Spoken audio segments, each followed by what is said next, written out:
Nung una, gusto ko lang kumita para mabili ko yung mga gusto ko hanggang sa customers ko na yung naging inspirasyon ko sa business ko. Madalas, nagpapagawa sila para sa mga loved ones nila. Suot nila yung jewelry na may pangalan ng mga mahal nila sa buhay na ako mismo yung gumawa. Panoorin ang kwento ng aking negosyo dito sa Kitang Kita.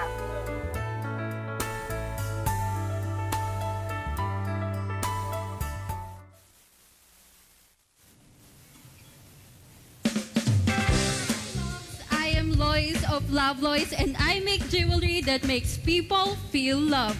Ngayon, for this video, sasagutin natin yung mga frequently asked questions ninyo. First is, how to order. Madaling-madali lang po. You can go directly to our website at loveloisjewelry.com at doon nyo rin po makikita lahat ng products na available, lahat ng details as well as yung prices. Pero, pwede rin po kayo umorder at magtanong through our Facebook page. Search nyo lang po ang Love Lois. Pwede rin po sa Instagram at Love Lois Jewelry. Next, meron po tayong another question. Nasa ibang bansa ako, pwede pa rin ba ako umorder sa inyo? Well, yes na yes po. Actually, marami na tayong mga kababayan sa ibang bansa na nag-order para sa mga mahal nila sa buhay dito sa Pilipinas. Actually, yan nga ang specialty ng Love Lois, yung tulungan kayo na i-express yung love nyo kahit gaano pa kayo magkakalayo. And lastly is, ano ba ang materials ng jewelry ninyo? Our jewelry are made of high-quality gold-plated stainless steel na non-tarnish, hypoallergenic, and non-fading upon proper care. Wow! Palakpakan na ba? Hello po! Sa mga naka-live tayo ngayon. Hi po. Hello po. Hi. Good morning, Lois. Good morning. Ayan. Lois, bati ka naman sa mga client mo, sa mga kabarangay natin. Good morning. Hi, good morning po sa inyong lahat. Oh, yan. Okay, Lois. Ano muna natin to? Mamaya na po tayo magla-live, ha? Ayan, sige. Okay, Lois, ikwento mo naman sa amin kung kailan ka nag-umpisa sa iyong jewelry business at bakit jewelry ang inaisipan? Actually, ito pong business ko is pandemic baby po. So, noong 2020, kasi po lockdown, di ba? Na-stuck tayo sa bahay. So, kung ano-anong ginagawa ko para hindi ma-board. Okay. So, Para hindi ka nandyan yung ma-bore. nahilig po ako gumawa ng mga makeup content. Okay. Kaso, ang problema po, wala akong pambili ng makeup or Okay. other hairstyling tools kasi wala po akong baon since online class lang po. Kasi ilang taong ka lang noon? 17. Oo, wow. And then, So now you're 22. You're only Yeah. 22. Tama, no? Yeah. 23 po ngayon. Okay, 23 na. Yes Okay. po. And then, naisip ko po na mag-18th birthday nga pala ako that time. So, baka makakuha ko ng mga gifts Okay. na monetary. And then, nakakuha po ako ng around 3,000 pesos. And then, 3,000? naghanap po ako ng negosyo na hindi malaki yung kapital at kaya ko Oo. gawin mag-isa sa bahay. And then, Ayun. nakita ko po yung polymer clay jewelry. So, sobrang nag-enjoy po ako gawin yung mga different earrings na magaganda yung designs na nagustuhan ng mga customers ko. Actually, iba na po yung focus ng jewelry ko ngayon, but I started with polymer clay earrings. Nice. Okay. So, cut to 5 years later, kasi 17 ka, going on 18 kasi, kaya pala Yes. 23 ka na. So ngayon, after 5 years, ito na ang iyong negosyo. Ang iyong ibinebenta ay napakagandang mga jewelry, trinkets, and whatnot, hindi ba? Ano ang mga ibinebenta mo na ngayon? Yan. Ang pinaka-main product line po namin ay yung mga hand-stamped jewelry. Okay, which are these? Yes po, yung mga, yan po, ito.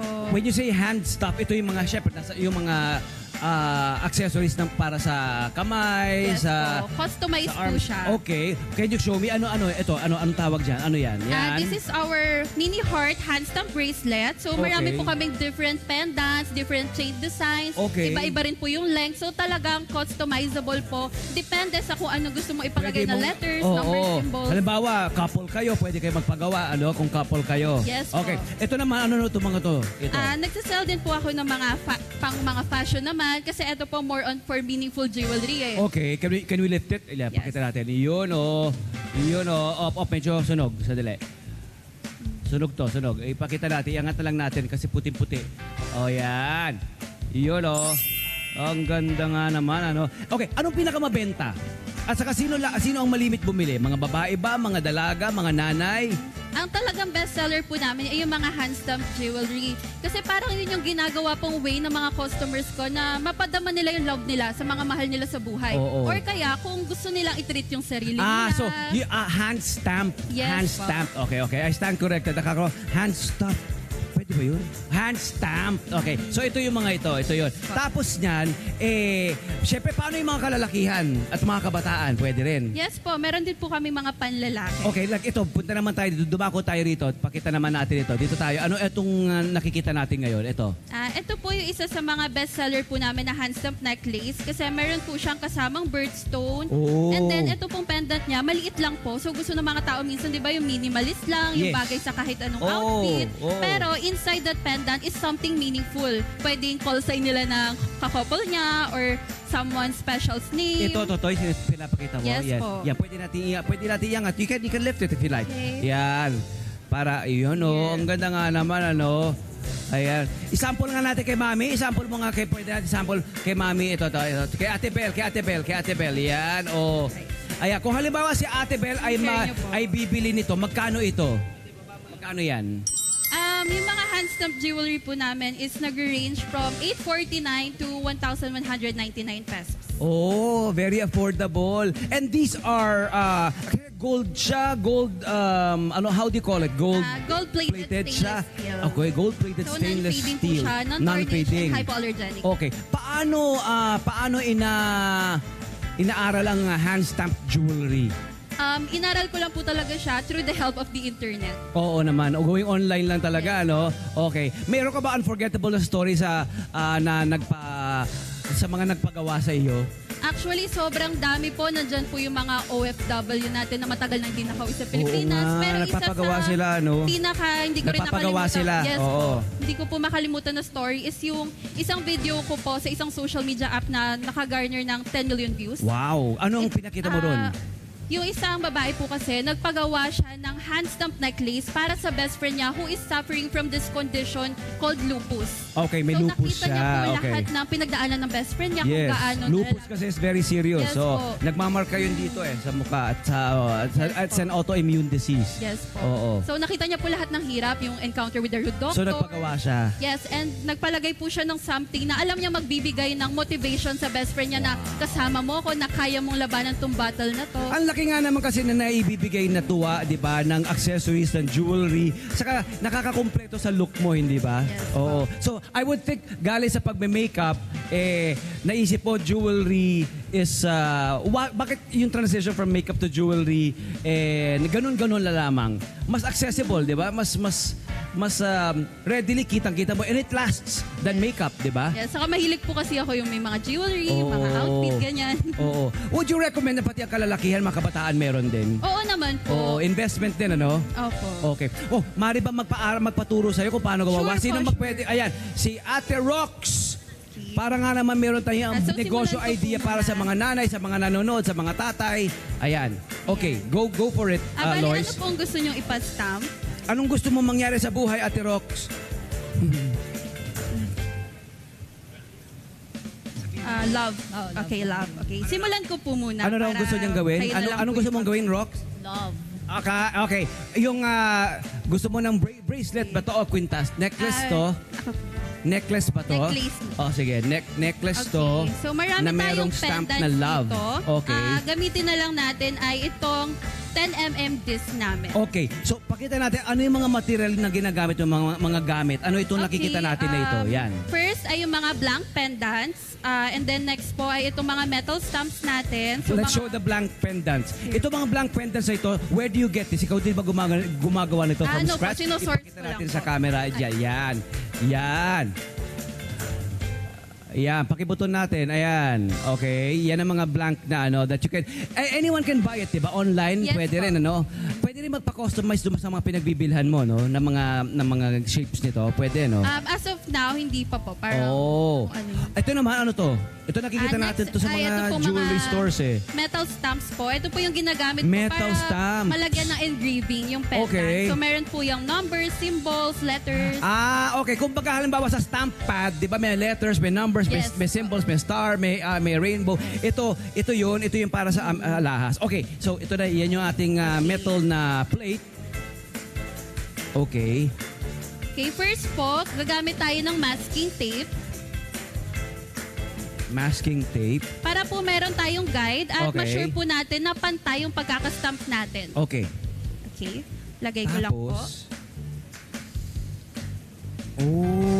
Ang isang bespoke na jewelry, gaano katagal ito ginagawa? Halimbawa, yung ganito, kung magpagawa si nanay or si tatay, Ang lead time ko po is 2 to 3 days. 2 to 3 days. Sa yung karanasan, sino ang pinakamaraming order? Meron bang mga halimbawa mga companies or mga grupo na nagpapagawa? Halimbawa, a big event. Pwede ba yon? Pwede. Yes, pwede rin po. Okay. Mga pang-giveaways, Oo. mga pang-regalo. Oo.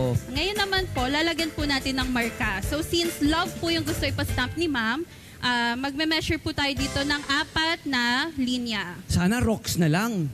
Hindi, love is it Ayan naman po. kasi forever. Okay. Okay. Ngayon po, sisimulan ko po muna. Kukuha po ako ng letter L. Okay. And then, gagamit po ako ng hammer para mapukpuk po to sa Ayun. pendant. Okay. Spell love, mami. Spell love.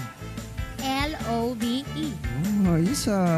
Dito kayo, mami, para makita kayo ng camera. Ang gaganda ng ating mga mami Ayan. So, ayan ang mga nanay natin, nag-observe sila. Siyempre, magandang may negosyo idea din ito, di ba? Kumusta ang negosyo so far, Lois? Masaya po and doing well naman. Doing well. Diba? Imagine at 23 years old, she is very enterprising na kumikita na siya ngayon. Ang tanong, kumikita na nga ba ngayon? Yes po. Opo. Okay, so magkano ballpark? You don't need to tell us exactly how much, yung exact figure, pero how much ang maaari nating kitain dito? It varies po, pero usually nasa 6 digits a month. Wow! Ngayon Pwede. 6 digits daw, Nay. Ma'am, 6 digits, di ba? Ang sarap. Sarap, di ba? Kayang-kaya nyo yan. Okay, so after nyan, ayan, tuturuan natin si Rox. Now, sa last 2 letters po, Oh, patry last po natin 2 letters. si ma'am. Go, Ate Rox! Kunin niyo po yung letter V. Go, Mami Rox! Ayan. Hawakan niyo po L-O-V-E. mabuti. Ayan. Tapos, sa gitna niyo po pukpukin. Mag-ingat po kayo. Ayan. Sige po, Yun. mas malakas pa. Yan, let's see. Ayan. Not bad sa first time. Oo, pwede. Okay, last letter po tayo. Letter Last letter, E. letter. Ito po. Letter E. Same Naku, po. kailangan ko ng salamin dyan. Maliliit pala ito, Opo. no? Ayan. Tama ba? Tama ba? Itatapat mo lang yung plate na to, yung stamp na to nga naman.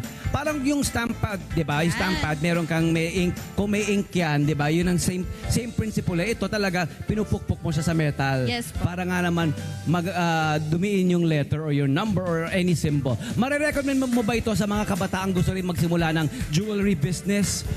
Yes po, naman po. Anong kailangan nilang tandaan para makapag-roll out na sila ng negosyo nila? Una, syempre, kailangan mong magsimula. Kasi kahit gaano ka katakot, kahit gaano ka kinakabahan, you should just take Lakasan the risk. ng loob, And then, ano? Yes po. And then after nun, just be consistent in learning. Kagaya nito sa pagmamarket sa social media. Consistency. Yes po. Oo. Keep learning about the craft, Yes po. about the business, di ba?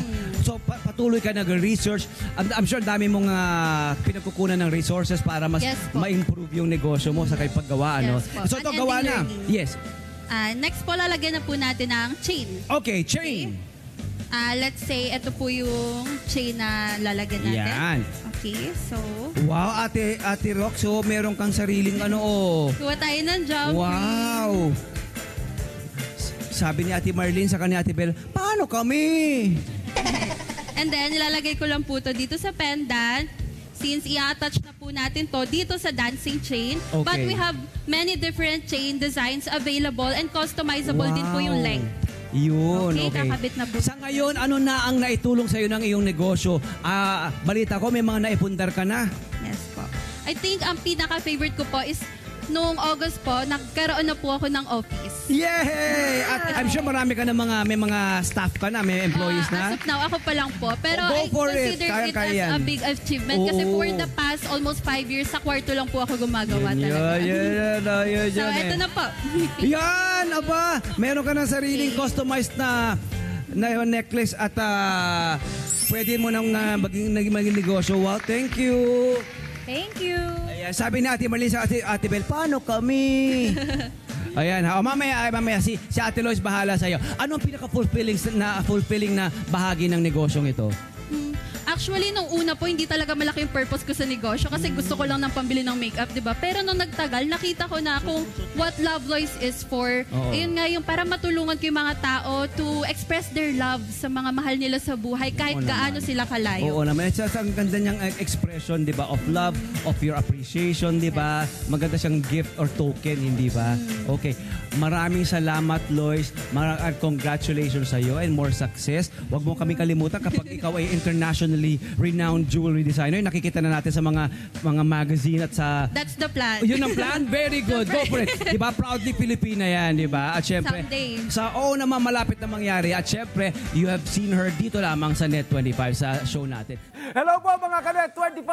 Si Kuya Tony Pet po ito mula sa Love, Tony Pet and Everything. For more Love, Tony Pet and Everything updates, just click on our subscribe button and follow us on our Net25 social media pages at Net25 TV and at Net25 Entertainment Facebook. Magkita-kita po tayo!